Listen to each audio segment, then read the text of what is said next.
Hi everyone, my name is Ganesh Shankar, co-founder and CEO of Responsive.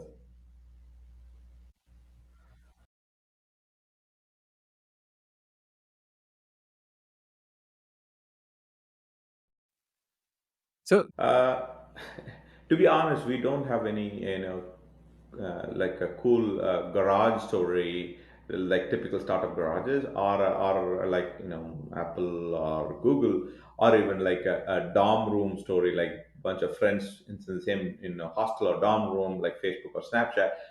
Nothing like that sort. It is truly a problem that we encounter day in and day out. So like I said, I was a product manager at Xterra. What happened is, being a product manager, and that company back then, we were about 250 employees, I believe. Back then, I moved to the US. Uh, so what happened is, we didn't have a very dedicated, sales engineering team. So as a product manager, I became a hybrid sales engineer. Whenever the sales team is working on a deal, they will pull me in. Hey Ganesh, can you help us setting up the demo? And as part of that process, they also help ask me to respond to RFPs. And that is the time. This is I'm talking about 2011 or 13, 14 time frame, and a lot of adoption towards cloud. So the security becoming more and more. So there are a lot of security questions companies are asking too. So I have to respond to security. But if I like I said, I was there for almost 9 years. All not like in the product role. Never once in my 9 years of career, my manager called me and said, "Hey, you did a fantastic RFP." Let alone that, not even a word RFP mentioned in my job description. Never, right? But I just still. want to quickly clarify RFP means request for proposal, which is the way a large corporate buys a solution or a service is they first float a document stating these are our needs and these are the things we want to understand from our vendors. And so for a vendor, that is an RFP, right? Correct. That's an RFP. In India, people call it as tender. Sometimes it's very similar to tender. And Europe, people call it as bid. Basically, you as a vendor or a contractor or a solution provider trying to win a project or you're trying to sell your product, you need to, especially when you're working with a large, corporations, they will be issuing these tenders so that you can respond or issuing these RFPs. You have to respond through those questions. It's like basically a questionnaire asking for many parts of your organization, from financials, from your product, your roadmap, your technology, your people, everything they will ask. So you have to respond to that. So that's the point when at Xtero, when the RFP hits, it typically hits the inbox of a sales rep. Like I say, it touches every part of the organization. The sales rep can only probably handle maximum about the company and licensing and pricing. They can handle it when it comes to roadmap, or when it comes to technology, when it comes to security, when it comes to legal. They rely on what they call as a subject matter expert. Whoever is the subject matter expert for that. So I was a subject matter expert for responding to product related questions and the roadmap related questions. As product manager, I had access to that information, and it's all in my KPI. Similarly, we two of my other colleagues, Sundar and Shankar, was also subject matter expert. Sundar was the subject matter expert for technology and security, and Shankar was a subject matter expert for implementation and training. So what happened is we all shared this common theme of responding to RFP, but it is a painful process. We have to always go through. Like I said, it was never called out in my job description, but I estimated close to about 30 to 35 percentage of my time was spent on sales support activities, like filling out RFPs, filling out security questionnaires, getting the demo site ready. That was what happened. So to answer your question, so that's actually what happened is we were looking for a solution to see if we can solve the problem ourselves, not a startup idea or anything, to minimize the 35%. Because most often what happens is one sales rep will come and say, "Hey, Ganesh, we got an RFP from XYZ client. Can you please help me?" 2 days later, another sales rep will come and say, "Hey, we have a client ABC, they're asking for, because our product is the same, we are trying to sell it to multiple customers. The multiple customers are asking. I can say, hey, this is the same question I answered 2 days before to Mr. John Doe. Miss Jane, why are you asking? So they will say, no, no, no, you are the expert. You tell us what, even if it is copy and paste, from that XYZ RFP to ABC RFP, you do it rather than we doing it. So it's a lot of redundant, duplicative work, and not a lot of high, impact, right? High impact is when you solve, a problem, and you provide a new information, new message that helps you with a deal. That is there, but most often, about the product. Oh, we always use the same thing about your technology. So we're not going to change the technology from one customer to another customer. It's this copy and paste we have to do. So we figured this, when I say we, these are all three of us were having the same problem, Sundar and Shankar, but in their respective areas.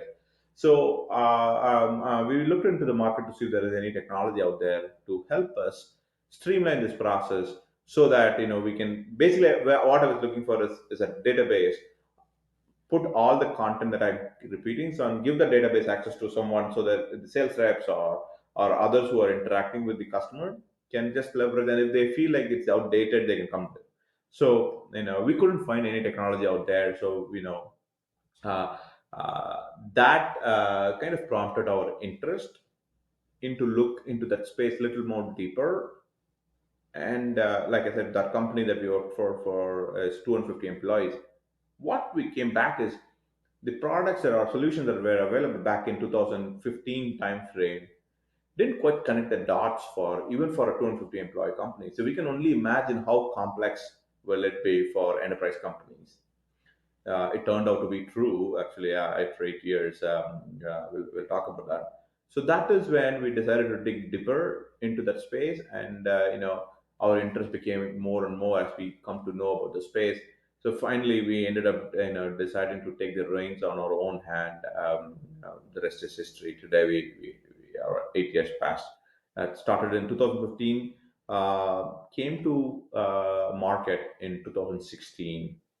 By then we also partnered with one other key person, Manish Bafna, in India. So basically, Manish helped us set up an India team. So me, Shankar, and Sundar formulated this idea and pitched, and started the company. And then we brought in Manish as a core team member to work on developing the product. So in this is all in late 2015. Uh, did you raise funds before your 2016 launch, or did you raise funds after the launch? Oh, great question. Yeah. None of us are serial entrepreneurs. We were living on paycheck to paycheck, all three of us. And so, because of our, uh, couple of investors came in forward, because they worked with us in the past. They said, hey, if you guys, I actually, had a coffee meeting and was I didn't had any product. It was just a PowerPoint, idea. So I think we were fortunate enough to give a clear vision back then. So, but the investors were all I shouldn't say investors. Investors came. The plural came in maybe a month or two later. But the one investor who had a strong conviction, okay, this team, especially knowing the team, especially knowing the area, he understood that space, and he said, I'd be open to support this. Again, and at that time, we didn't know how much he would invest. But what ended up happening is he started with $10,000 check. He said, "Okay, I'll give you $10,000." He's not a professional investor. He's a high net worth individual who has made some money in his career. So he said, "Okay, I'll give you guys some. But he's looking back. It's very smart in his way, because he had a different at different milestones. He kind of invested more, but also he was very clear. If you do this milestone, I will be able to invest more. So I think the first check was $10,000. By end of the second year or 2.5 years, he invested about $500,000 at different milestones. Wow. Yeah. So, but we at no point we know. how much appetite he had in. So it was, but the good news is we were able to achieve certain milestones, what he was anticipating, be it me quitting the job, be it we have a product that can be sellable, not prototype. We have a customer who signs up at every different stages that what was happening. So before the launch, we've raised and just after he started investing, there was another investor who also came in and joined us. So we had raised a couple of $100,000 initially to launch the product, and of course the three of us with our savings we chimed in as well. So that's kind of how it all started. And what did you build? You explained the problem to me of repetitive work, and a lot of it was like mind-numbing, non-intellectual work where you were largely copying and pasting stuff and all that. So, what did you build to solve this? Great question. So our V1 version one of our, back then we used to be called as, the company started with a name called RFPIO, request for proposal input and output. So it was so simple and easy. People can immediately connect. So that's one of the advantages we have. But what we did is essentially, actually, if you take be it tender or be it bid or be it an RFP, there are two sides of the spectrum, right? Somebody who's trying to buy something, somebody is trying to sell something. So trying to meet the medium in which is what they're sharing that information is RFP. So a lot of times the company who's trying to buy something will send out the questionnaire in many different shapes and form. Typically Excel document, just a list of questions, or a Word document or a PDF document. So then it goes to the sales rep from on the vendor side who's trying to sell something. The sales rep looks at the Excel document or Word document. He looks at the 300 questions or 500 questions, so he can understand those pricing. Is So it really what? like 300 to 500 questions? Is that a realistic number? Oh, it will be easily. It's an average like that. It could be Wow. easily. Even sometimes it can go up to 1,000 questions. Wow. Okay. I had no idea. I know RFP was so demanding. Okay. Hmm. Because it touches pretty much everything, right? It is not only about pricing. It will also talk about you can imagine sometimes it becomes very fancy. Each tab is a department. You can ask about functional question, they will ask about technical question, they ask about security questions, they ask about implementation. So you can't get a clear view of asking one or two questions. Hey, even for hey, what can you solve, can you connect, can you integrate, what is your roadmap? This itself is a four question, right? In product, imagine if you have five departments, already 20 questions already, right? Just four in each department at each question and five, but with four questions you can't evaluate a product. Typically they will ask hundreds of questions even in the product itself, and technology and service, and support and security, so you can extrapolate it. And in fact, it gets even complex when it comes to security questionnaires. There are standard questionnaires, especially if you say yes to a particular question, it opens up five more questions. There are questions with more than 3,000 questions that companies have to respond. Wow. Okay.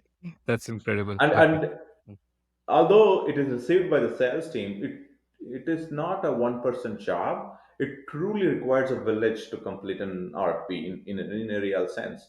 So what we solved initially was we said we are going to solve this RFPs that are coming in Excel document, because that's what we had a lot of experience in. We said, okay, when an RFP comes, questionnaire comes in an Excel format, what typically happens is I'll give you a simple use case, right? If you have 300 questions now, you need to work with five departments. You upload it in Google Doc and say, and you have to say to them, the person on the, you have to send them separate email, and there is always a deadline for an RFP. You can't, if you miss tender's deadline or RFP deadline, you are disqualified, right? So there is a deadline, there's a project management element to it, there's a collaboration element to it, there's a content management element to it. So that's why people generally get confused. Okay, oh, why not we upload it in a Google Doc and work on? It's not that easy. We'll talk about that. But what we essentially said is, okay, when our customers receives an RFP questionnaire in Excel format, all they will do is upload into our system. The system will be intelligent enough to parse it and divide that by different sections, And then each section can have its own deadline, and you can say, okay, this section is a financial section, it goes to my finance manager. This is about security, this goes to my security person, and I'll give them internally there's a workflow. So okay, this is the person who writes the answer, and his or her manager approves it, so there's a workflow to it. So it's all built in. So we our problem, our solution is to solve repetitive work filling out this questionnaire, because you're filling out.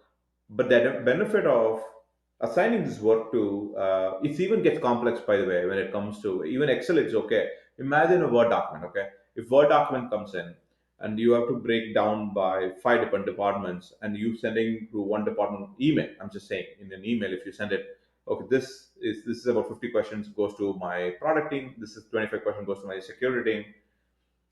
Imagine if security team uses basic Times New Roman, and the product team uses, Arial. Bullet is 1 2 3 versus dot here as a response. The sales rep now receiving 5 different documents and goes haywire and said, what's happening now? The most expensive resource in the company, the sales rep, have to combine that all into one document, normalize it into same font. Everything should be in the same font. Bullet. Imagine how much of work that person, because you can't send this hodgepodge document to the customer. You can't just append it to the end and you can send it. Somebody has to manually comb through that, make sure the font is correct. So that is a big problem. So when we launched our first version product, we said, okay, when you upload a document, it breaks it down into multiple pieces. Each piece can be assigned to someone. But when that someone receives, they're not receiving an email, they're not receiving a Word document, they're receiving a link. It's like taking a survey. When you click on that link, it takes you to a page where you will see the questions and you provide an answer. Okay, the benefit for them is, what happens is, if you do it more than once, more than twice, system will learn from your historical. That's, again, today we have a lot of news around AI. Even if you Google responsive or RFPIO in 2017, we said we were the first one to launch the AI powered RFP software back in 2016 17 timeframe. Basically, system learns from how you have historically responded to those questions and makes the recommendation. Okay, this could possibly, when you get a new RFP next time, system will say this could be possibly a best answer for it, and it has all the metadata to provide why this content is being recommended by the system, so the users can make an informed decision and apply that. So even before applying that, we what we call it as an auto respond. You can let the system to auto respond for you. The salesperson can now click of a button, can auto respond everything, and then assign the work to them. And that time, the person who's getting the work assignment is no longer starting it from scratch. They already have content. They are now becoming reviewers instead of authors, right? So that is the problem that we are solving. We continue to solve. Our vision is much larger, and the product or the problem that we solve today is much larger. But that's where we started. Okay, amazing. Um, it it seems to me that it is a product which is copyable, and especially today, where generative AI is available on tap just through an API.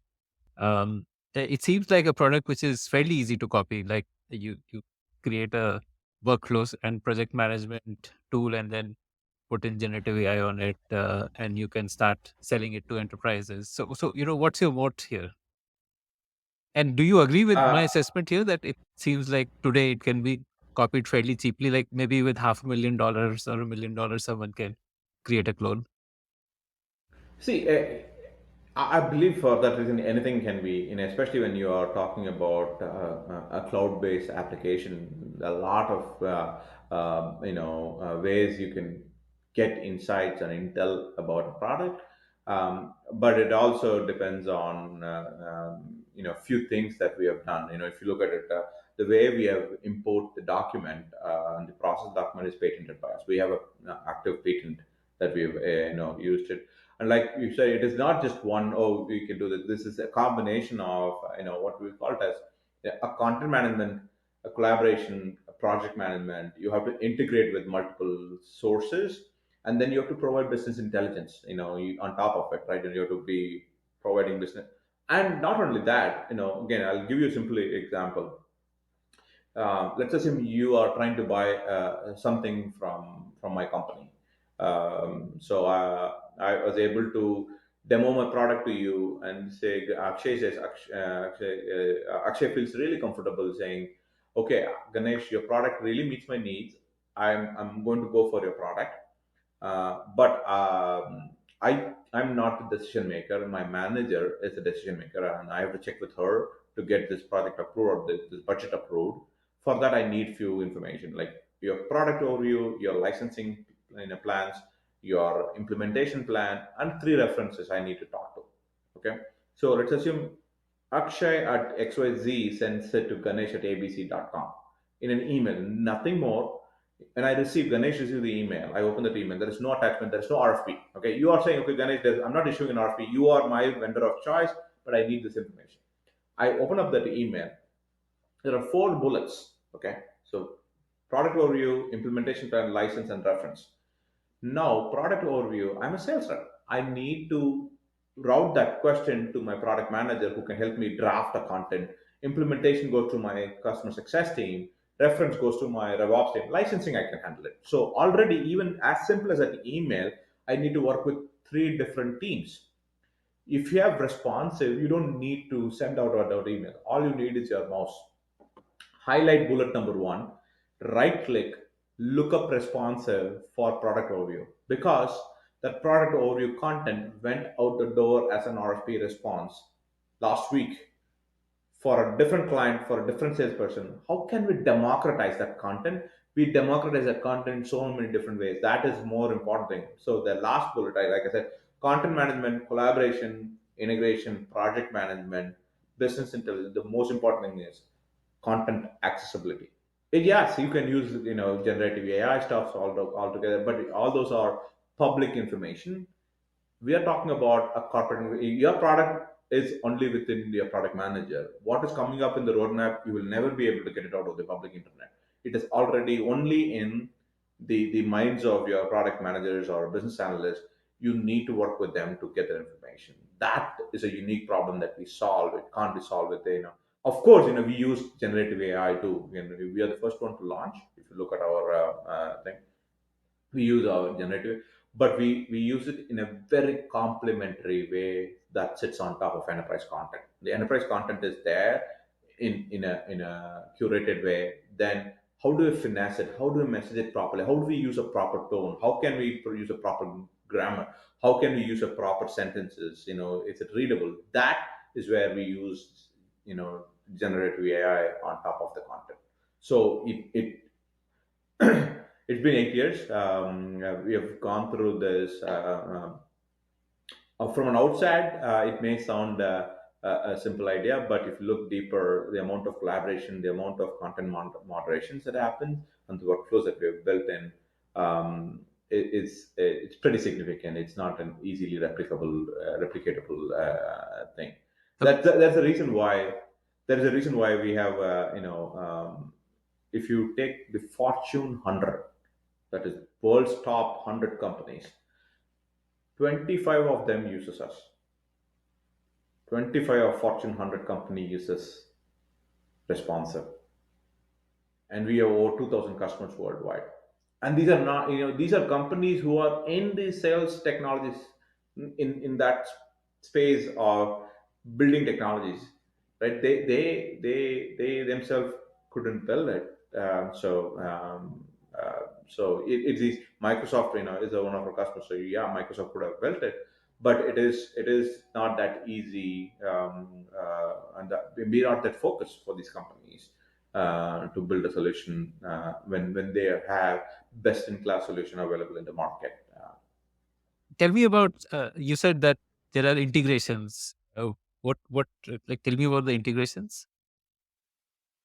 So when you talk about RFPs, right? RFPs are typically received by the sales rep. Okay, I'm trying to sell something. I know I'm in the market, and then I came to know this bank is trying to buy a software, so they've issued an RFP. This RFP, though it comes in, But if you look at, I first thing I will do as a sales rep is I will create an opportunity in my CRM. So I will provide all the client information. Like I mentioned, it truly requires a village to complete an RFP, right? So when a product manager is trying to respond, they want to know the context. Who's the client? What is the deal size? What product are we pitching? All those things, those are already in Salesforce or your say CRM. So we integrate with CRM platforms so that when you need that information, you can right bring it in. And we integrate, for example, I told you about an email, so we have to integrate with your Gmail or Outlook. We have integration with Outlook, or as simple as if you use Slack or Microsoft Teams or Hangout. Let's assume you and I work for the same company. You are a sales rep and I'm a product manager, and you're pinging me on Slack channel, Ganesh, I need a product overview, a brief. If you have responsive, all I can do is, we have built a bot there, / responsive product overview, click enter. The content will be on the Slack channel. You don't need to go into RFPI or responsive. I don't need to log into responsive. It's already in the medium that you and I are communicating inside the Slack. We integrated with multiple security systems. We've integrated with content management system like SharePoint, Google Doc, Box. So there are various. We have the, if I'm What not mistaken, what we have the what is the most strong reason player. to integrate with security systems? Oh, security system, you need to do with your SSO Okay, single integrations sign that you on. need to do. Okay, so that Single sign on, or just in time frictionless provisioning. sign on of users. Okay, Correct. okay. And Correct. the integration with Google Drive and these content platforms is for like easy import of files and data.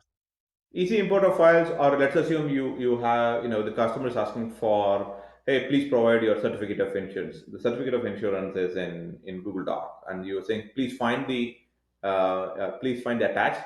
Where is that attachment coming from? It could be coming. You can answer that in responsive, but the actual file, the supporting document, lies in Google Doc. We can pull that into that answer. So when you package it, when you finally prepare a final proposal package or an RFP pack with responses on the answers, this becomes a document that can be sent along with the package. So that's what we do. So the non-sales people, the sales people would obviously log in and use responsive quite extensively because it's part of their job to win deals, and to win deals they need to send out the RFP. But the non-sales people like product or security or whatever, finance, HR, do they also like typically log in and give answers, or do they just get a browser link where they fill out the answers and that's it? And like how much of management is expected from the non-sales people? That is the beauty of the system. So you have to, it benefits the organization if all the non-sales people are using the system more often than you just described. Because I'll tell you what, the system is not only, like I said, we have multiple use cases, many use cases, right? So I, as a product manager, let me tell you my example, what I faced and what we solved today. The sales rep comes in, let's assume he comes in and asks, hey, they're asking for this particular feature. As a product manager, I know the feature does not exist today. So my answer will be, this is in our roadmap and we will implement that in some time. Okay. 2 months long. 2 months down the line, a different sales rep comes with the same feature request and say, hey, they are asking, I can't copy and paste the previous answer because now I've implemented that. I have to change my answer, right? But imagine if they are not checking with me, if they're just only copy and pasting, they will be copy and pasting the roadmap. Yes, it's in roadmap. Whereas the actual product, it's a big business risk. People are not giving the accurate information, right?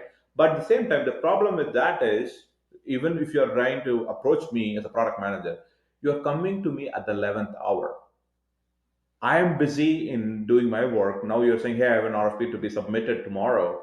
So the problem there we found was, one, it is the content is outdated. The second problem is, if I need to get the latest and greatest content, I'm approaching and pestering these subject matter experts at the very last minute, and it becomes a, bad employee experience, right? So the way we have solved it is in responsive, you don't need to wait until the RFP comes into the door. You can assign product managers, subject matter experts, or your license, or sorry, legal, your security team part of the system, so they can have a workflow to maintain certain piece of content, irrespective of whether you have an RFP or not. It constantly asks for information. Hey, is this updated? Is this correct? So they have to validate this is the accurate information. So when the what I call it the frontline teams, the frontline teams is sales team, your support team, your marketing team. When they consume the content, they're rest assured they're using the latest and greatest information, and they're not pestering you or they don't give you a bad employee experience. It's all about keeping the content accurate. So the subject matter experts are more than happy to do it because they're not asking. Because what you can technically do in what we do is, if I'm a product manager, if my release is on November 30th, so I can have a workflow to ping me on December 3rd to say, is this the content updated? So I don't need to wait for the next RFP to come in. Rather, the product manager gets a ping on December 3rd and say, hey, is this accurate? Looks like you had a release now. Or it can ping legal department, say, hey, is this accurate? It looks like you opened a new branch in Germany with a new jurisdiction. Hey, is this accurate? Last month, HR team, last month we said 500 employees. Are we 500 employees or 600 employees or 450 employees? The accurate information need to be given. So periodically, that information need to be maintained. Again, it is not only for RFP, right? Like I'm saying, it is for responding to an email. It is for solving a customer support ticket. So the information is consumed and used for many different use cases. For that, the information need to be kept up to date so that the frontline teams, I'll use this word, right? For the frontline teams, because even as a CEO at Responsive, I don't want my sellers to put any content they think is right, because it becomes a liability, especially in RFP, because it is a legally binding document. 2 months down the line, if my sales rep said, okay, we can support this, customer finds out that feature doesn't exist, it becomes a liability for me. So I don't want that to happen. I would rather have a product manager provide the accurate information. It could be email, especially coming from e-discovery, the previous world legal side. We are very careful in what electronically we share. It doesn't matter that RP, it could be email, or it could be a simple chat, it could be a Slack message. So you've got to be compliant. For the frontline teams who are communicating their information to the outside world, it could be the outside world could be your prospect, your customer, your investor, your regulatory bodies. Like SEBI is asking some information, you don't want to throw in some information, so you've got to be. So all these external parties are constantly asking this company an information. So, and we not only sales rep is giving that information, it is could be your marketing team, your investor relationship team, your compliance team. So all of them are communicating.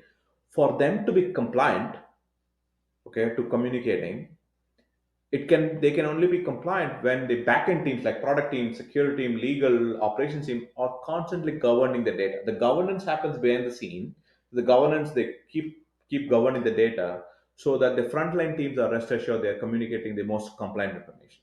So I can get that's our pitch. The responsive holds the most compliant information that can be shared with the outside world if you are using responsive. Does it make sense? Yeah, got it.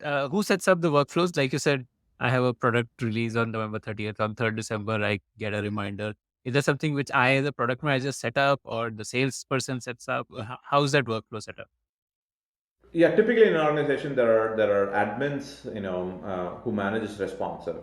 They are like a project manager. They will, sales team may not know and they don't have time, all those things. So there is a content manager, typically, or a RevOps manager, or what they call as a content owner. So they all that person distributes the workload, or what we call the moderation workflow, sets up the workflow for moderation. So there are different companies do it differently, but at the end of the day, sometimes proposal bid managers are the ones who are sitting on top of the content, but they are finessing the content, but the raw content need to come from the product manager. The proposal manager can make it look good. The tone could be better. He or she can make that, but the actual content need to come. So That person assigns the workload to the different subject matter experts and keeps the workflow on check. Okay, got it. So, the more I understand, the more it seems that a good comparison would be Salesforce. While, there are a lot of CRM tools, but typically once a company invests in a CRM, then all its data is in that CRM, and it is very hard. I mean, CRM is a very sticky product category. It's hard to replace your CRM because your data is there and you don't want to go through the pain of migrating it and so on. Similarly, once a company adopts responsive, uh, the key moat for responsive is the data of the company resides there, and it would be extremely hard for Correct. them to switch over to another tool. So really, I mean, the speed at which you capture the market will determine how big you grow. Because once you capture a customer, it's unlikely that he will switch over. Correct. Especially that's one of the reason why, like you said, we hold the enterprise content, and most important, a lot of content management system. But the difference is we hold the most compliant information. It is coming from the actual person. It is not like somebody is collecting the data and putting it and maintaining the database. It's part of the process. The product manager gets on the release date, and the legal team when they open up a new office, the HR team every quarterly report, or investor relationship team every time they announce the financial results. So they have to maintain it. So everybody are in the system, are and then they're constantly governing the data so that it goes to the right folks. So tell me the journey of RFPIO to responsive. Essentially, what I understand is that you figured out that it's not just responding to an RFP for which you need this information. You need this information for solving customer queries as part of the customer service, or for regulatory compliance, or for investor decks. So tell me that journey. You're absolutely right, Akshay. So when we started off, we were pretty laser focused on helping our customers to respond to RFPs. Period. And then what happened is over a period of time, like I said, when they start collecting that information, right? When and I'm responding, and I like I said, system learns from the responses that you provide. What we noticed is customers started using the content that they curated into security questionnaires, and then into due diligence questionnaires, into email. So this is the same content, because anyways the companies are going through the pain of curating the content, making sure it is compliant, making sure the right language is used. Why only use it for an RFP? Why can't we use it for when I communicate in an email to a prospect? Why can't the same content be used? Because anyways, it's legally binding. It is customer facing content. So over a period of time, what we realized, in fact, very recently, last week we had our, a couple of weeks before we had our responsive summit, where we invited, our users to be part of a virtual conference.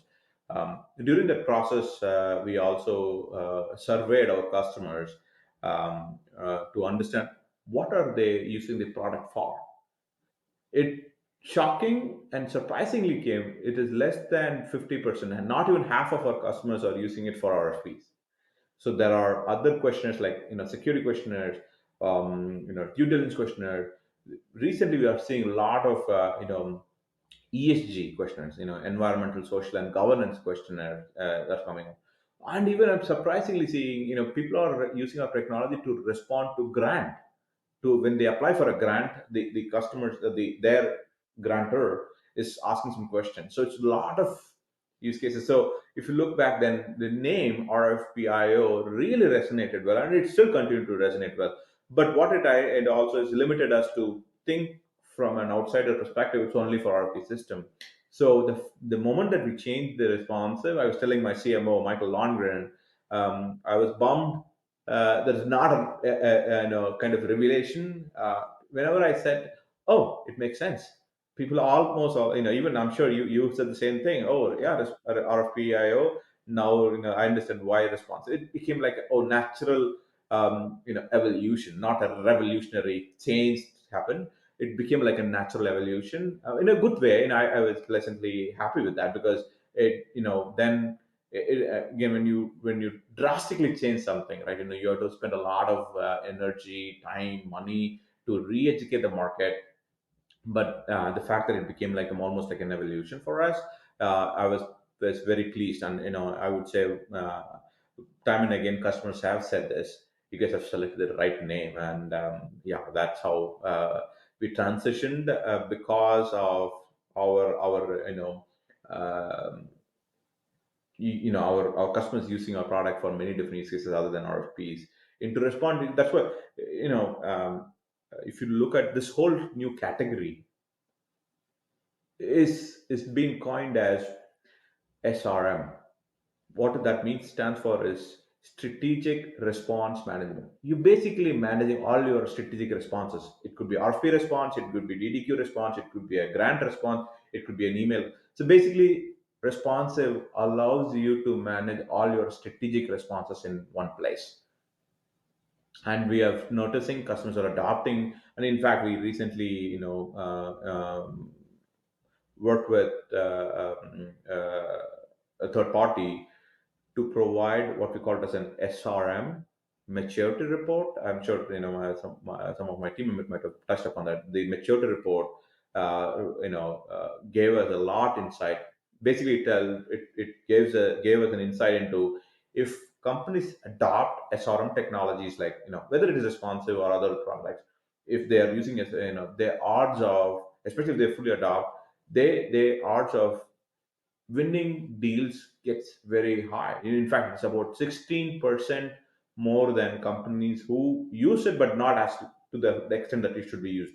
If you're fully adopting it, it gives you almost 16% more win rate, or almost 35 percentage more revenue, compared to companies who are not utilizing the SRM platforms like that. So it's a huge difference.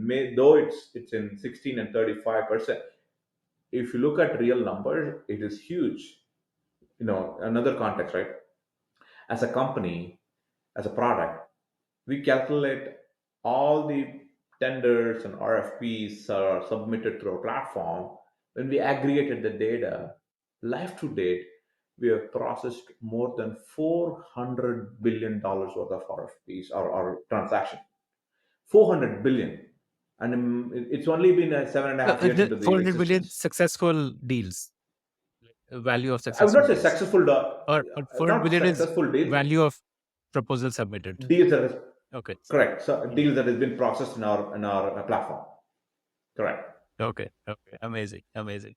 So, I understand obviously this is a very large TAM, or a large addressable market, which I guess it sounds like a mixture of luck and like agility to. I mean, you stumbled upon RFP, which you probably initially would not have realized how large an opportunity it would become. How did you how did you build a culture which allowed you to be agile, to listen to customers, and to evolve the product to really, take advantage and be in the space where you are today? See, I'm a big believer of organization cultures. Actually, I truly believe, every company in the world has its own culture. Probably someone has defined it in a more documented way, but somebody who's not defined it. But it's like, for me mentally, it is like a fingerprint. Every human being has a unique fingerprint. Similarly, every company has a culture. How soon you realize that, and how soon, if it is good, bad, or ugly, you have to finesse it. Some of the things that we've noticed very early on, you know in fact, we do have a very defined cultural values, at Responsive. I'll spend some minute on that. These are not like, uh, these are not like, bunch of executives came inside a conference room. We all took our notepad and write some cool ideas and put it on the wall to become a cool idea. It's not like that at all. These are values, we kind of formalized in 2019 time frame. Looking back, what was this company's all about? 2016 to 19, what did we do for 3 years? What are the things that we cherished? What are the things that we felt really good about? What are the things that we valued? What are the things that kind of separated us? If you walk into our office, Portland office or headquarter office, It's all sorted. We used to have this thing called GT triple D. Okay, it stands for get the damn deal done. Okay, that's how it started. We initially we were very focused on getting the deals done. And 2019, when we kind of formalized it, we felt okay, get the damn deal done sounds little salesy. It's only for sales. So if you go to our website, if it, one of our values today is GID, get it done. We don't like to slack things. We don't like to sit on things. We are so, like, to a point, or I'll come to the agility in a minute, but we are so fast in the market to get things done. That's one. The second value, Akshay, we have five values. I'll walk through a few things so that's easy for you. The second value is what we call as an S4. S4 stands for see something, say something. There are four S's in that. See something, say something. It came out of my original landing when I came to the US for the first time from Coimbatore. I landed directly at Seattle Airport, and I was waiting for my connecting flight, okay, to Portland. I was there for almost 3 hours waiting for. I was roaming around the airport. It was constantly on the speaker system that where people are saying, if you see an unattended bag, say it. Because maybe it's after a 9/11 incident. People, TSA is very very particular about if you see something, say something. It was that's kind of caught onto me, my brain, saying, why only at the airport? It has to be at everywhere. We have to harness the power of human intelligence. We have to harness the power of human brain. So it's the value. So if you are part of responsive, you have the liberty to share it. The promise that we give to every employee is, again, we can't solve every problem at every employee, but as a corporate citizen, their responsibility, if they see something it is not working or working, they have to say it. The person who receives that information has every liberty to take action, not take action, but you have to say it. That's a see something, say something. Third value is what, going to your point, B called as BAN, BAN. BAN stands for be agile and nimble. This actually came out of our customers. They said, we have never worked with a software provider who's so quick in launching features and being agile when we raise a ticket. They requested, please don't lose that agility. And that became like part of us. We said, we are, no matter how big we grow, we are today almost 550 employees. This is started when we are less than 100 employees. So we said, no matter how big we grow, we got to be agile and nimble. So that became be agile and nimble.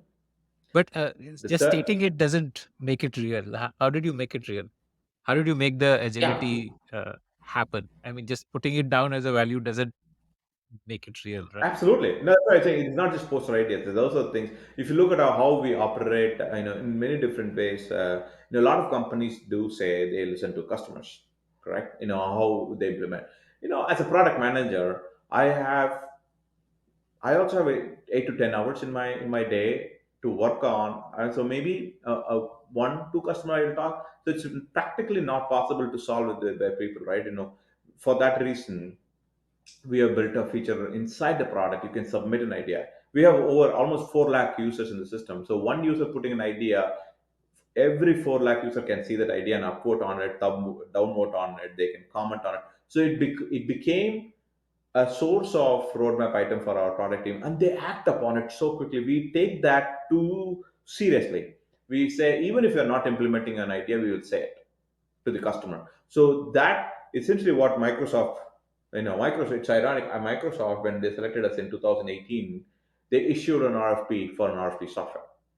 Okay, Okay. back in. It was ironic, but we went through the RFP process, and they finally, when they said one of the reasons kind of separated us from the rest of the crowd is how quick we were able to gather the requirement and build it and process it.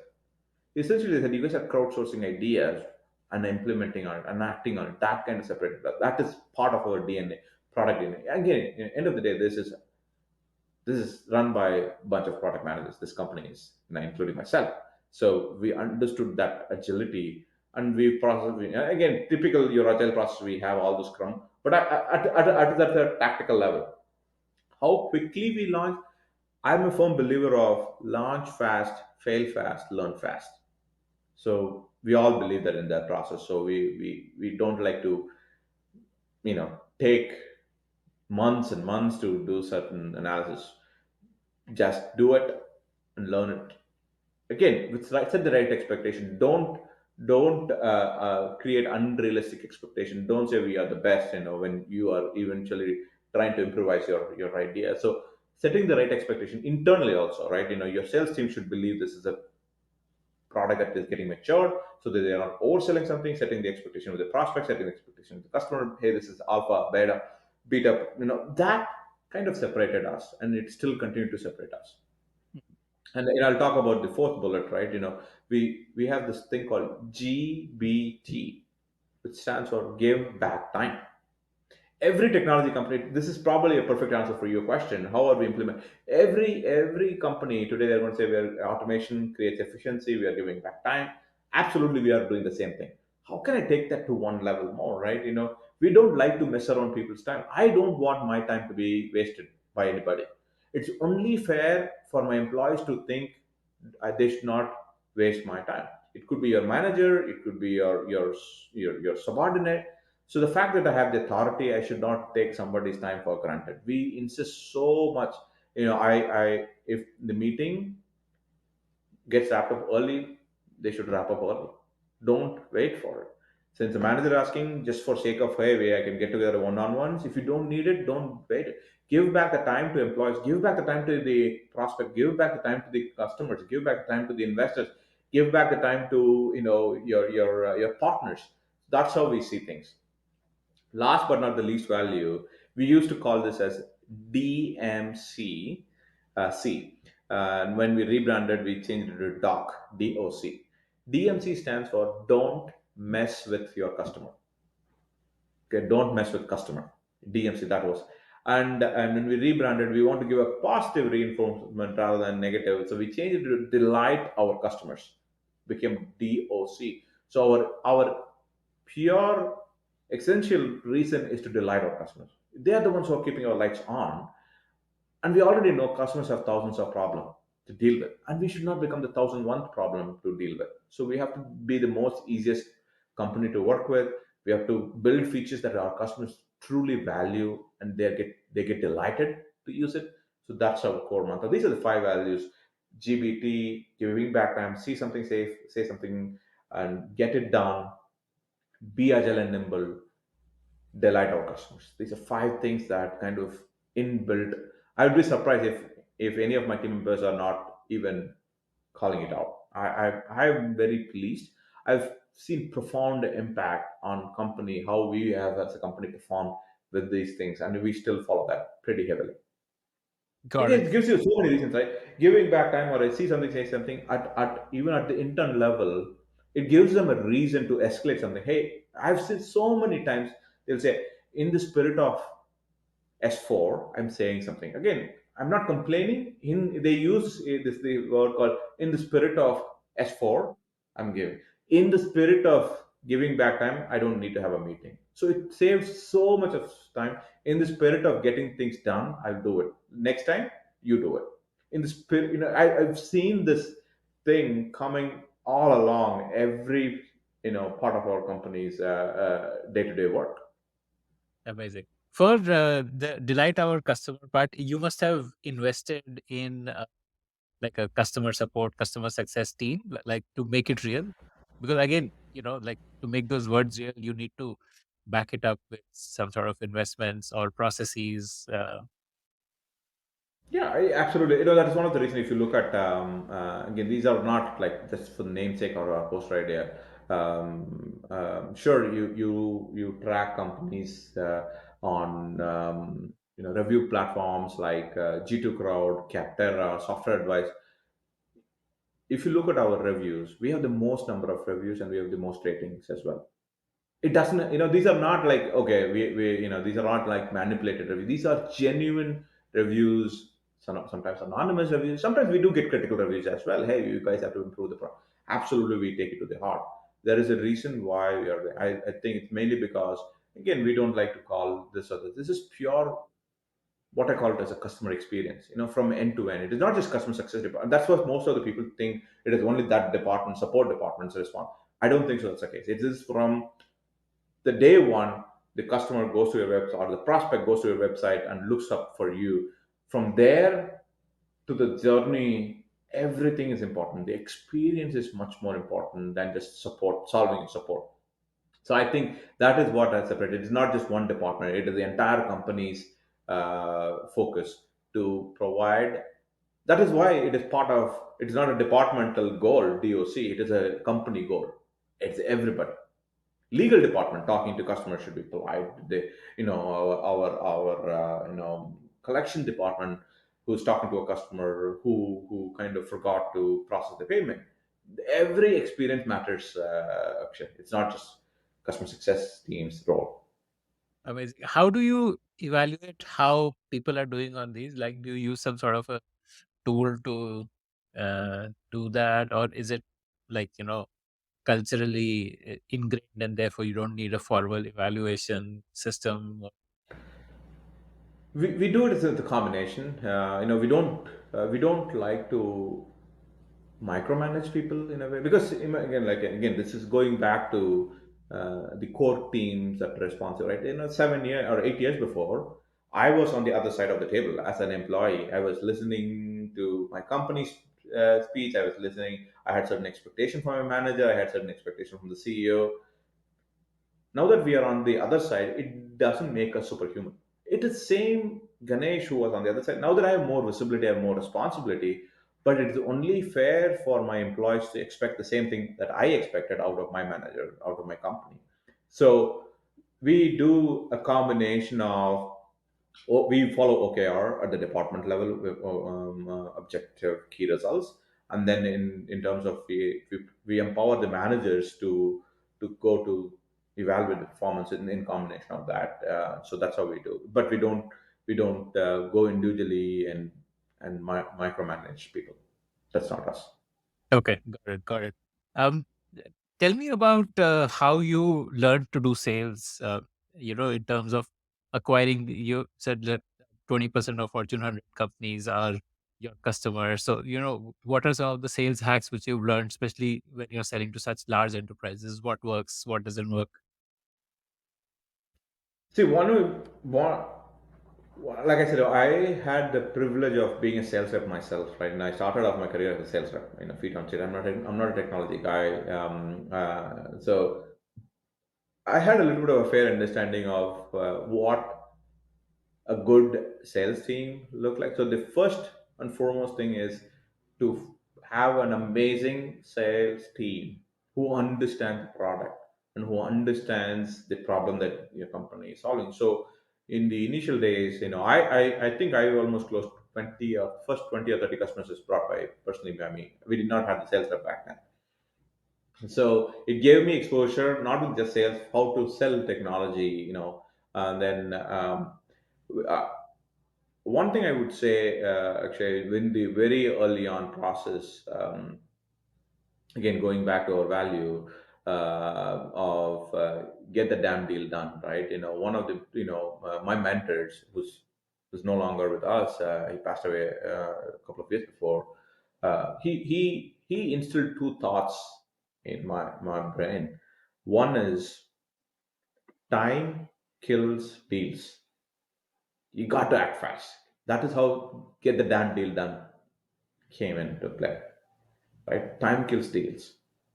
The second one he said is compensation drives behavior. Most often, especially founder-driven sales team gets this a little bit wrong, because when you say compensation drive behavior, it is also the opposite. What behavior you wanted, you have to compensate for that. Most often, the problem that I've seen is it will be contradicting. You want one behavior, and your compensation structure will contradict that. It will be on the opposite. So it is kind of create this, different ways of thinking. It doesn't create a cohesive system, because you want the sellers to understand and be happy about doing something, and they have to be incentivized for that behavior, right? So very early on we have done that. When we were in 2017, our behavior that we wanted, Akshay, at that time was acquiring logos. As long as they are paying customers, our at that time our compensation for the sales team was purely on, as long as they are paying customer, we will we will compensate you. We didn't care about how big the deal size was. We didn't care about any other things. As long as it's not free, they're paying monthly, they're paying semi-annually, so bring them in, we'll pay you incentives. That drove it. So in 2018, because I fundamentally saw the shift in 2018, we changed it to annual contract. We said no, we no longer need, because we have enough customers who can speak about us. So we changed the compensation structure to drive that behavior of bringing a yearly contract. So we stopped monthly. We stopped giving a large discounts, which an annual contract. And 2019, yeah, 2019, we said we're changing the behavior to long-term contracts. Because today we more than 50% of our contracts is minimum 2 or 3 year contracts, and especially when it comes to enterprise companies, we go for longer contract. So that was I would say, one of the early understanding that we were able to implement that properly, having an amazing sales team. And it is also important to, because end of the day, what we realized, Akshay, is early stage startups need to keep a positive momentum all the time, every time. Unless, if you don't have a positive environment, it spoils the morale, it creates negativity, it brings you down. For that reason, very early on the stage itself, we celebrated everything, especially on the sales, because when the sales team is humming, when the sales team is celebrating, it boils down to the entire company. So we found every reason to celebrate the sales success. That kind of helped us to retain even still our first sales rep is there. Our VP of sales is our third sales rep who joined us as a sales rep, and is now a VP. Although we recently brought in our first chief revenue officer early on this year, but our VP of sales is, we still have people who joined us in the early stages continue, after 7 8 years. Sales team we're talking about, these people have continued to be there. So that's, I would say, this is one of the greatest, ingredient that we had, and I'm very proud of his retention of the team who understands the problem. And and if I'm not mistaken, we have in this whole proposal management space. I was talking to one of our senior most sales rep. His definition, he is the most tenured rep in this whole industry, not just with our responsive, because he has been in this space for almost 25 years, and he's with us for 5 years now. So imagine the brain power that we are getting. So when we speak to enterprise customer, we speak as subject matter expert. We speak as problem solvers. We speak, and customers understand when we speak, we are speaking the right thing, and we know what we are doing, like that. So the customers appreciates and respects our view, and the problem that we are solving and the solution that we are providing, the customers understand and appreciate. A lot of times customers have said, wow, can I use this product for this? We have educated our customers more than, at this stage. We have, like I said, we have many large enterprises. We have learned a lot. We are continuously learning, but we have also educated back, saying, hey, you can use this product, especially in this given economic headwinds that we are seeing. People are expected to do more with less, and a product like Responsive help them to achieve just that. Because especially when people are switching jobs, when the content in their brain walks out the door with them and their employee leaves, if you're not centralizing it, you're risking the business. The information is gone. So how can we harness that information into one place, and how can we leverage that? How can we democratize? It's not just one thing that we did. Worked out. It's the right team, right problem that we're solving, right product that we gave to the market, right agility that we had. So all this in combination kind of put us in our favor. All right. I mean, um, How do you structure your sales team? Because there are different activities, right? You need somebody who do like more cold outbound prospecting, and then somebody who would talk to the more qualified leads, and then you would probably have like a client success team which would handle the onboarding after the contract is signed. Just help me understand how you structured the whole like customer facing teams. Yeah, so at the top level, there's what we call the GTM team, and then there is that is CMO, and then we have COO, who manages what we call as professional services and customer success and support. Our CRO manages two different or three different teams. One is what called as a business development team, who's basically who does cold calling outbound, and they work very closely with account executive team, whose primary role is to close deals on the new business side. There's a third team, which is we call as an account management team, who goes and cross sells and upsells with our existing customer base, who increases the license. So we also have an ADR team, account development. So business development has two divisions: sales development and account development. Sales development works tightly with the new business team. Account development works tightly with the account management team. So that's how we structure.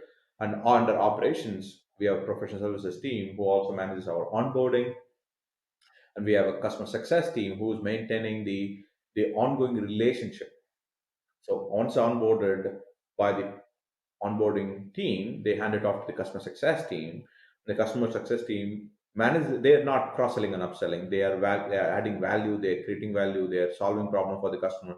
They're helping them to use the system more. They train the customer. All those things are happening in the customer success team.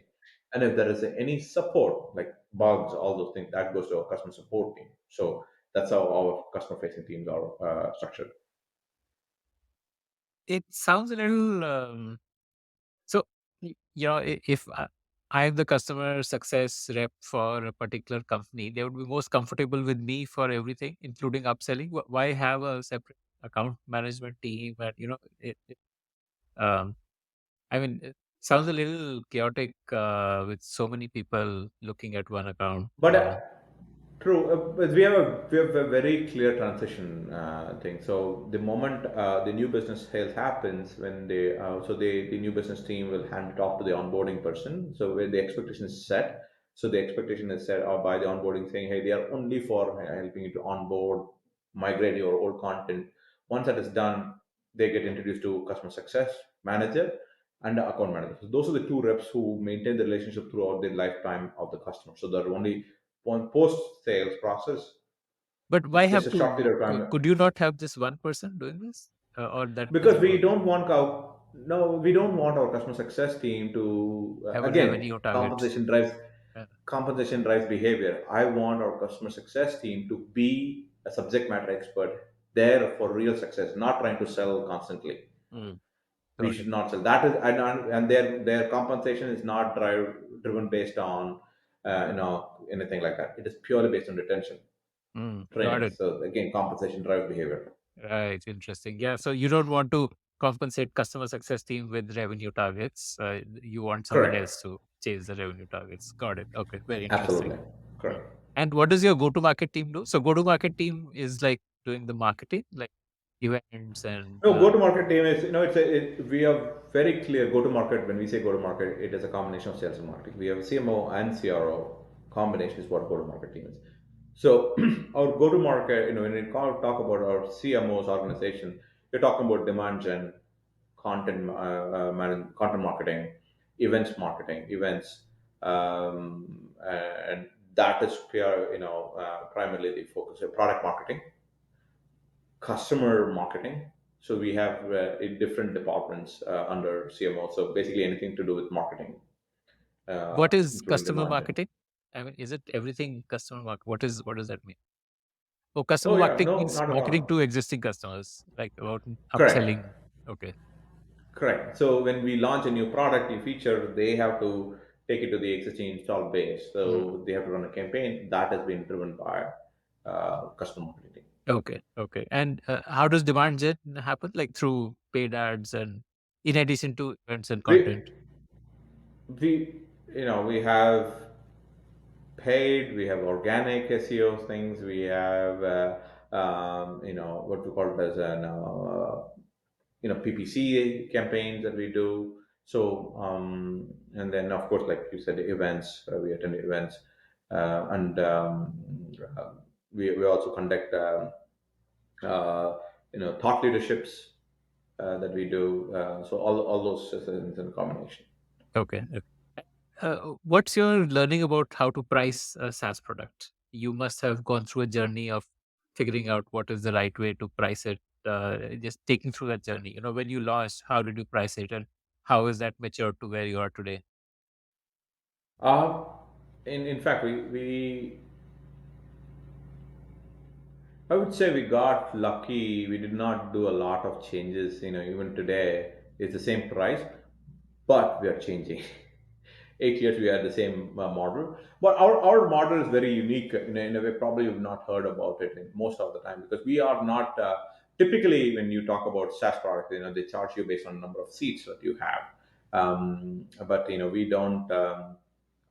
We have not traditionally charged based on seats, because we fundamentally believe. I think that thought worked out for us, right? So, for example, when our customer hires a product manager or hires a security person, that person is probably not directly contributing to their revenue. As part of the growing pain, they're filling those roles. And if I go in between and say, "Hey, you have a new product manager, you need this," and I don't, we never wanted to be part of a growing pain. Okay. On the flip side, if you're responding to RFPs, you're winning more deals, you're responding to more RFPs, you're bringing in revenue for your company. We want to be part of the revenue generation process, not part of a growing pain. So we structured our license based on volume of projects that you manage in the platform, plus integrations. We have other means, but that's how we structure. We were very clear in being part of revenue and adding value. And customers did not have any heartburn or hesitation, because when they are doing more, when they are asking more license, that tells me they're adding more, RFP, they're adding more revenue. And if they're making more revenue, they're happy to share that with us. So that's how we structured that. So in the new model that we are implementing, plan will be a combination of both. We're trying to optimize it in a way customers don't feel it too burdensome. And we also have an opportunity, because the problem with that model is sometimes you're limited. If you're managing it, if the customer's managing the license properly, there is no upsell opportunity. You are limiting your upsell opportunity. So we are trying to balance the opportunity for us to upsell and cross sell, plus providing revenue or value for the customer. So we are optimizing that as we speak. Hmm. So you told me that 50% of usage is RFPs only. So if you remain stuck with an RFP based pricing, like how many RFPs you're responding to, so you are the other 50% value you're providing free of cost in a way. So you want to. No, not, that's why we don't call it as an RFP. We call it as project. Each one becomes a project. It doesn't matter what the project could be. It could be RFP, it could be security questionnaire, it could be due diligence questionnaire, it could be a grant. Everything and anything that you process through the system for as a response, it becomes a project. So we license it based on the projects, not on RFPs. Okay.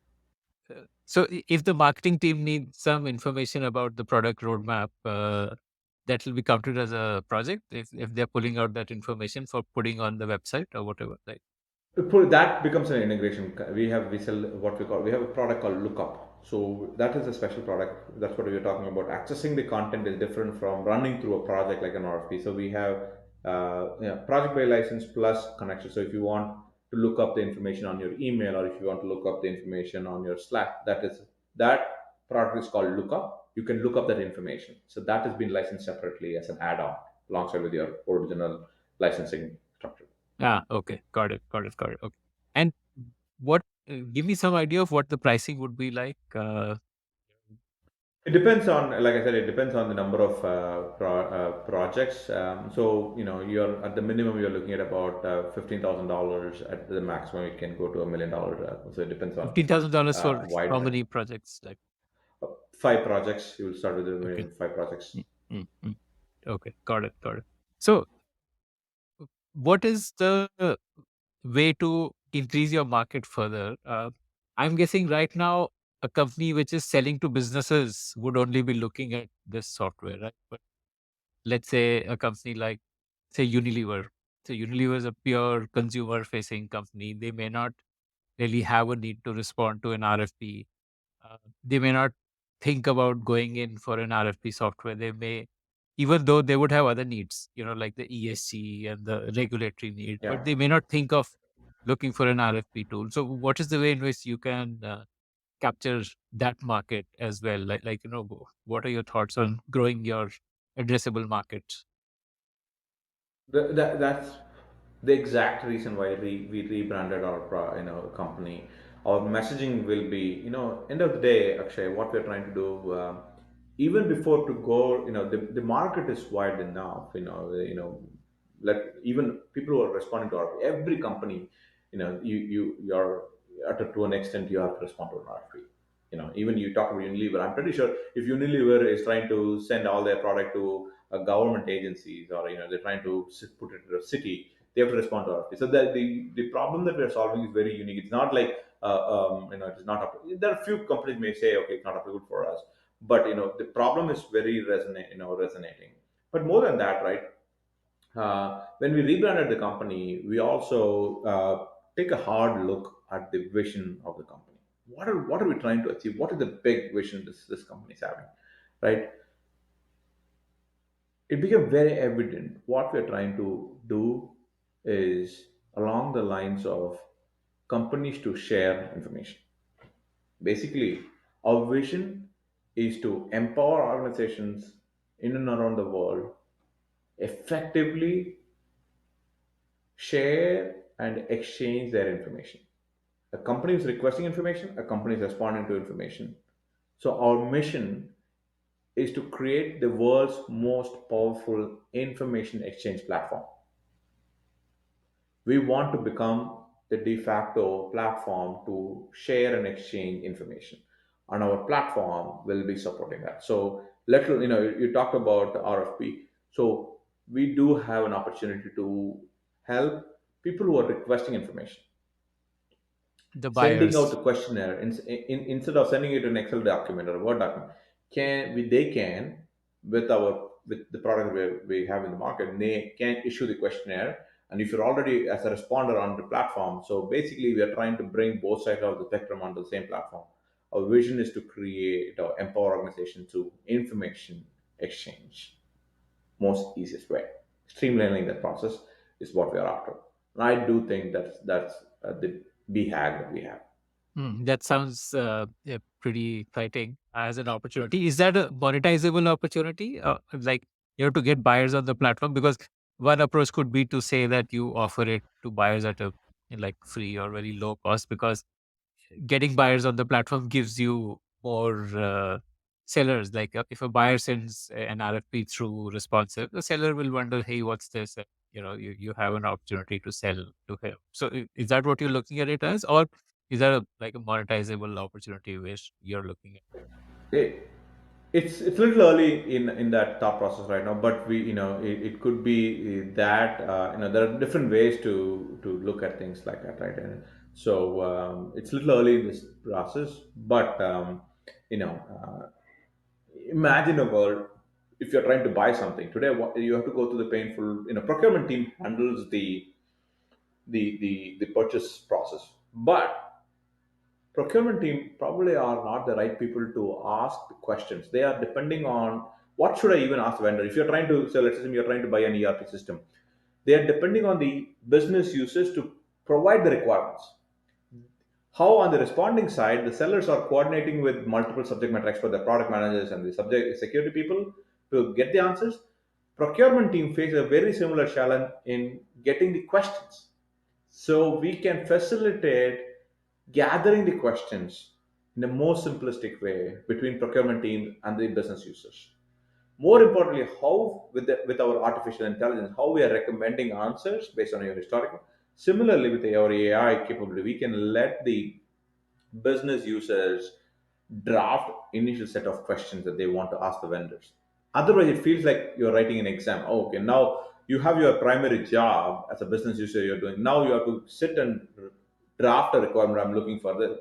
It kind of intrudes into your day-to-day job. So how can we empower them to ask the right question and provide them a set of questions? So that is where our mind is at today. So that we can help both sides in a very effective way. Okay, that sounds like a sizable opportunity, and there could even be an opportunity for you to help buyers to find the right vendors, because once you understand what is important for a buyer, what weightage they're placing on which parameter, and you also know from your customer base who's the best fit for a buyer, then there could be a Yeah. matchmaking opportunity there, maybe eliminating the Yeah, need for an you're RFP. becoming an our product manager. Yes, absolutely. I think that's again, it's an absolutely, you're absolutely right. That's the natural extension. But again, first things first, we are trying to solve the responders problem really solid, and I think there's a big enough opportunity there. So we're focused on that. We're on the essentially eventually getting into the requesting side. But again, especially in a SaaS, you can't have anything 2 or 3 years beyond. Things change so rapidly. 1 year before, nobody even thought about ChatGPT. Today, the entire roadmap is kind of took for a ride because of this whole generative AI. So we'll see how that pans out. But at least right now, our focus is to streamline the information exchange process as smooth as possible. Yeah, right. Um, I'm wondering if this is a concern or not. I'm assuming that each customer's content trains your AI, right? Which Correct. is then available to other customers. That AI, No, no. no, Each customer, each no, we use each customer data to train their own recommendation engine. Each recommendation engine gets trained based on that particular, and we don't cross pollinate between but customers. if so, say you're going to a buyer and you're going to recommend questions to him. Where is that recommendation of questions coming from? Oh, we have multiple ways. We are going to allow the vendors to post questions, what they think is they should be asking, and we can normalize that and provide that as part of the process. Instead of intruding into vendors' side and gather, a lot of times, even today, when a buyer is trying to buy something, it is a known fact. Sometimes they ask the vendors, "Hey, do you have a sample RFP that you guys have received in the past, so that we can Yes. use it as a baseline item?" It creates an awkward situation for the buyer to go to the vendor. So imagine a situation where the vendors upload in our platform, and us as responsive normalize that to remove all the brand names and then make it more common. It removes that embarrassment from the buying side. Now they are saying we got the set of questions from responsive, not from a vendor. Hmm. And So vendors are that is anyway just a bit. uploading questions on responsive, right? But I mean, any vendor who's a responsive customer is uploading every Customer. RFP. We don't do that today, but Yeah. that's where we are heading towards. Right, right, right. Yeah. Got it, got it. Okay. So, what have been your own learnings in this journey of building up responsive?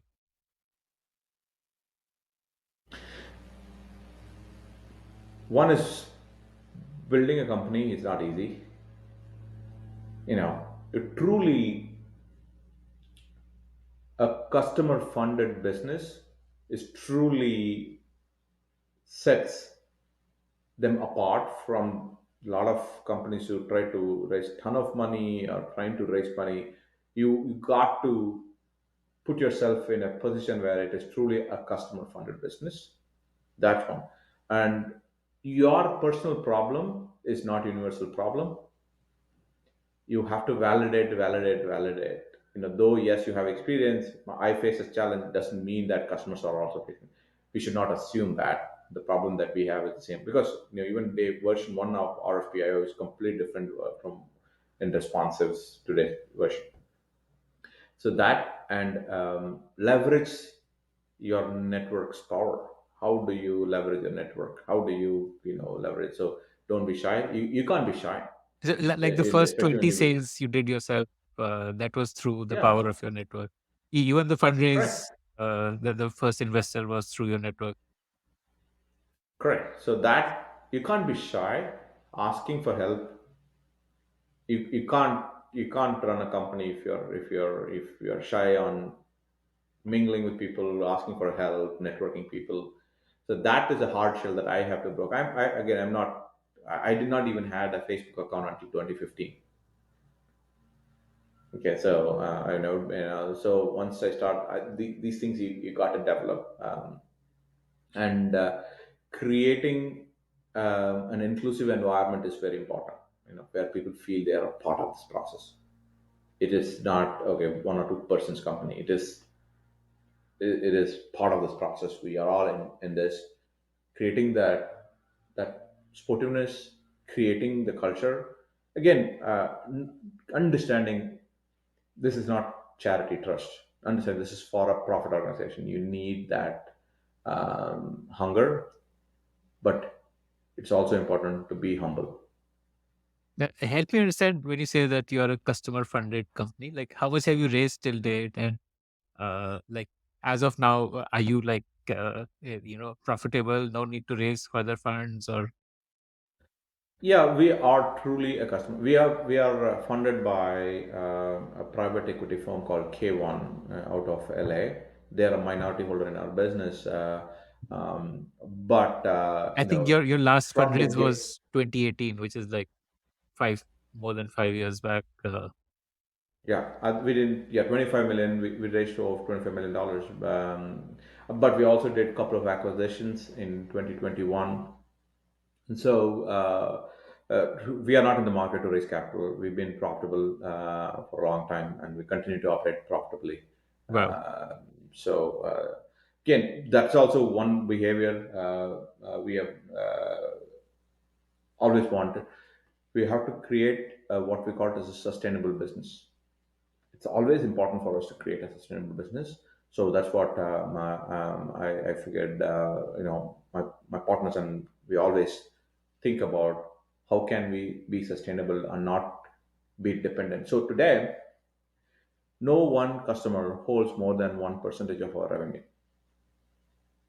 So there's no dependency there. And there's no dependency in geolocation, and there is no dependency in industry.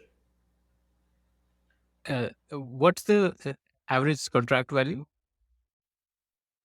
across all Like I customers? said, it varies. It depends on we don't go by across all segments. We have different segments. SMB, mid market, enterprise. So from 15,000 to 40,000 to from 150,000 to $1 million. So difference depends But on it's a good different number to aspects. understand your pricing power, right? If you have one average across all customers, Close like, to about 50 to 75, $50,000 is probably I would say. and have you crossed $50 million ARR? Like, what kind of ARR are you Yes, at? Wow. we, we are. Yeah. By when do you think you'll hit 100 million? We are on track probably in the next 18 to 24 months. Wow, amazing, amazing. And so you ideally would be like a unicorn, right? I mean, you've not raised funds in the last 5 years, but if you were to, I mean, $100 million profitable SaaS business would be a unicorn, right? I mean, if you were to raise funds today, Again, I'm not too much worried about that's not our focus. We don't, again, like our focus is creating a sustainable business, and our focus is to solve problems that customers but I mean, like just us to solve. purely as a speculative Yeah, question. yeah, again, we again, even at the peak of 2021, and I'm sure a lot of companies done. We have also gotten attractive off. We kind of were pretty heads down on creating a business like this.